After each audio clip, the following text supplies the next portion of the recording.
说，韩飞龙最好的近身。近日，波兰有近2米高的巨人放眼，称中国功夫毫无精髓，还主动来到中国挑衅。对此，中国拳坛果断派出太极传人韩飞龙迎战。擂台上，韩飞龙施展出令人惊叹的传统太极功夫，其凌厉招式险些让这位波兰巨人被踹成瘸腿而无法起身。此役，韩飞龙向世人有力证明了中国传统武术不容诋毁。他在台上的实战表现精彩纷呈，一招一式尽显真功，让台下拳迷大饱眼福。诸多鲜为人知的经典太极招式，在他手中被发挥的淋漓尽致。韩飞龙这位年轻才俊，是国内屈指可数的太极实战高手，身为太极大师王占军的亲传弟子。他曾在央视举办的6大门派比武大赛中勇夺桂冠，为太极功夫争光添彩。无论对手是泰拳王者，还是日本踢拳高手，只要站在他面前，往往都难逃被重创的命运，不是被踹得重伤卧床不起，就是带着伤痛铩羽而归。此次来华踢馆的外国选手是来自波兰的萨科维奇，身高近2米。赛前他一直对中国功夫嗤之以鼻，认为其华而不实，毫无杀伤力。不过他今日所言必将成为他刻骨铭心的教训。萨科维奇体型魁梧，臂展惊人，但在韩飞龙面前犹如巨人。但韩飞龙作为太极高手，最擅长以4两拨千斤之法应对，对手体型与他差距越大，他越能施展绝技。在此不多赘述，还望各位朋友点赞支持。让我们一同走进今日的比赛现场。双方登场后，体型差距明显，但韩飞龙毫无惧色，毕竟他对付此类选手经验丰富。果不其然，比赛开局不久，他便成功将对手撂翻在地，引得台下中国拳迷热血沸腾。上来之后，韩飞龙就给他的对手萨科维奇来了个摔法，引起现场观众的一阵惊呼。从这个视觉上看啊，包括这资料显示，双方的身高差距有些夸张。萨科维奇身高1.93米，韩飞龙1.80米，双方有的13公分的这个差距啊。对，其实1.80米的身高也是挺高大威猛的，但是至于如何应对萨科维奇的身高臂展优势，这就得看韩飞龙心中是否已有周全的针对性打法了。萨科维奇那可是在波兰拳坛久负盛名的泰拳王者，他出拳时力道迅猛，拳风好似长鞭呼啸，一鞭鞭重重的抽向韩飞龙，逼得韩飞龙只能时刻与其保持一定间距，不敢贸然贴近。毕竟比赛才刚开始，对对手还不甚了解，此刻若贸然靠近，稍有忽慎露出破绽，被对手抓住机会击中，那这场比赛极有可能瞬间呈现出一边倒的态势，局势将一发不可收拾。他感觉这种非常想念以前的这种环境。那么回去呢，能否为这次比赛带来一些不同的改变？韩飞龙还是动作很迅速往前压的也很紧。但是这个扫踢相对于这么高的身高来说，就显得有一些距离不够了。对。韩飞龙呢，在我看来是把传统武术太极和自由搏击。各位朋友，明眼人此刻都能瞧得出来，中华传统武术的传承者韩飞龙，那绝不是个愣头青，恰恰相反，他跟邱建良一样，是个会在赛场上动脑子作战的专业拳手。大家都看到了，萨科维奇在腿后以及近身缠斗的那位区域，明显存在短板。韩飞龙一翻拳来矫枉的试探之后，似乎已然精准锁定了萨科维奇的这些软肋。咱们都清楚，一旦韩飞龙成功贴近内里，萨科维奇那双超长的手臂就没了用武之地，反而会变成碍事的包袱。那高扫动过了，要保持这个势头，保持这个距离啊。对，刚才自己得手的2拳那个距离就不要再拉开了，因为一旦出来之后再想进去，刚才韩飞龙用了一个空手道的一个技法这个动作我们以前在 K1 的擂台上过去的这个 K1 之王GP 之王，漂亮，高扫终于命中。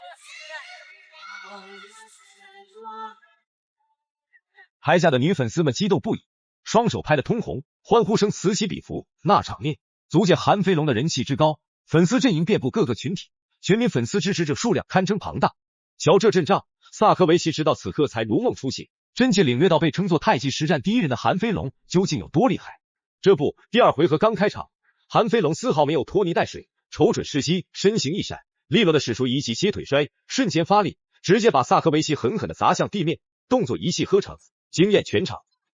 虽然刚才那个接腿摔并不被列入这个技术得分这个评判标准之内但是可以有效的打断对手进攻的节奏。对，而且在气势上也是占有优势的。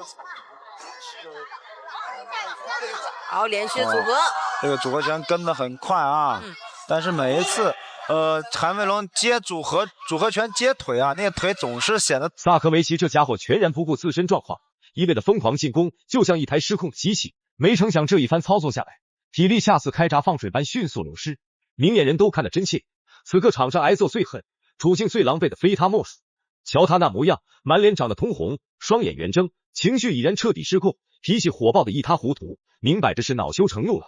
局势都这般不利了，他却仍不死心，执念作祟，竟还想着追击韩飞龙，妄图在这所剩不多的时间里，从韩飞龙手里硬生生的抢回比分优势，做着逆风翻盘的美梦。荣想使用一个从上至下的一个劈腿，哇，这个后手拳真的起的距离太扫踢。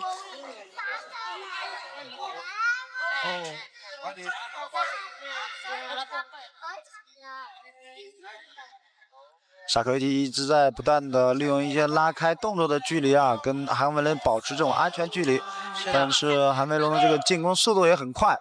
而且一旦萨科维奇出一个主动进攻，今天这场激战，韩飞龙祭出的堪称是最具关键意义的针对性战术打法。咱们都清楚，从身体硬件条件来讲，韩飞龙想要在中远距离的搏击区域跟萨科维奇掰手腕，着实太难了。两人往擂台上一站，臂展差距一目了然。萨科维奇那修长的双臂随意一挥，攻击范围便远超常人，在中远距离的对峙环节，就像拥有天然的屏障，牢牢把控着极大优势。韩飞龙的拳脚每每出击，都像是被一道无形的墙给阻挡回来，难以施展开来。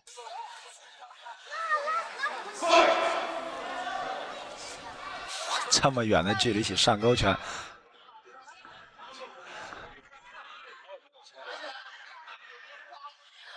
这个蓝锋选手来自波兰的萨科维奇，他就是这种泰式的打法，喜欢打中远距离，充分利用自己身体的优势。而且他生于波兰，在英国居住了9年，在泰国也居住了1年，一直都是想打很多的比赛，所以来到中国。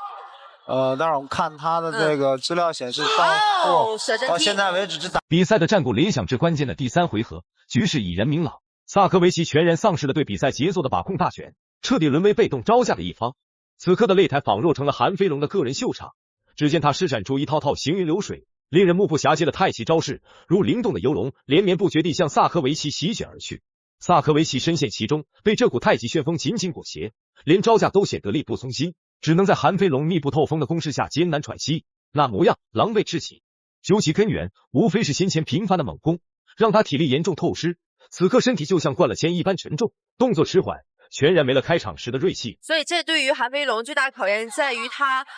每一个动作并不是说蓄积好力量准备好的，他是要找这个时机才能打进去。对方出击这个机会啊，随时把握住，随时可以进攻发力。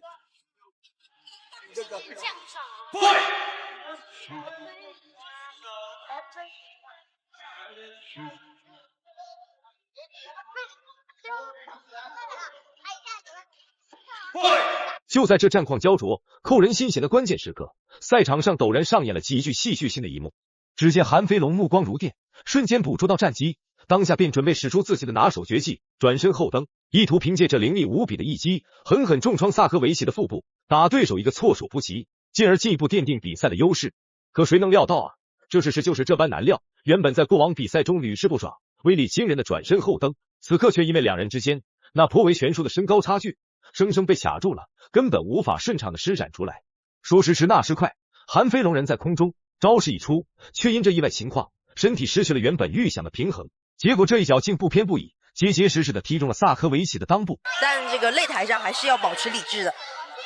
不然的话就会露出破绽。不止掉了，场上真是状况连连。对，连续击破，漂亮！韩飞龙的连续组合拳啊，这个时候不要出来啊，好不容易拉进去之后，而且是自己的优势的一个局面。哇，漂亮！这个假动作很出色啊。对，我们看的可以清晰的看得出来，韩飞龙是眼睛瞄着对手。萨科维奇此刻深陷窘境，面对这般岌岌可危的局面，全然没了辙。刚刚缓过那裆部遭受重击的剧痛，身体还在微微颤抖，脚步虚浮，视线都带着几分恍惚，根本无力组织其有效的抵抗，只能眼睁睁看着韩飞龙步步紧逼，却毫无还手之力。无奈之下，唯有放任韩飞龙近身，任由那一套套行云流水的太极招式在自己身旁环绕施展开来。正蹬。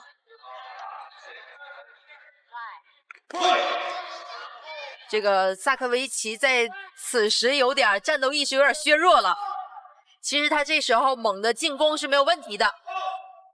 但是迫于韩飞龙，哇，这次是非常成功的一个扫堂腿啊！终于备受瞩目的比赛结果正式揭晓了。韩飞龙凭借着自己精湛的技艺、灵活多变的战术以及顽强不屈的斗志，在这场激烈的较量中脱颖而出，实至名归的将比赛最终的胜利收入囊中。好了，今天的内容就到这儿了，咱们下期节目再见。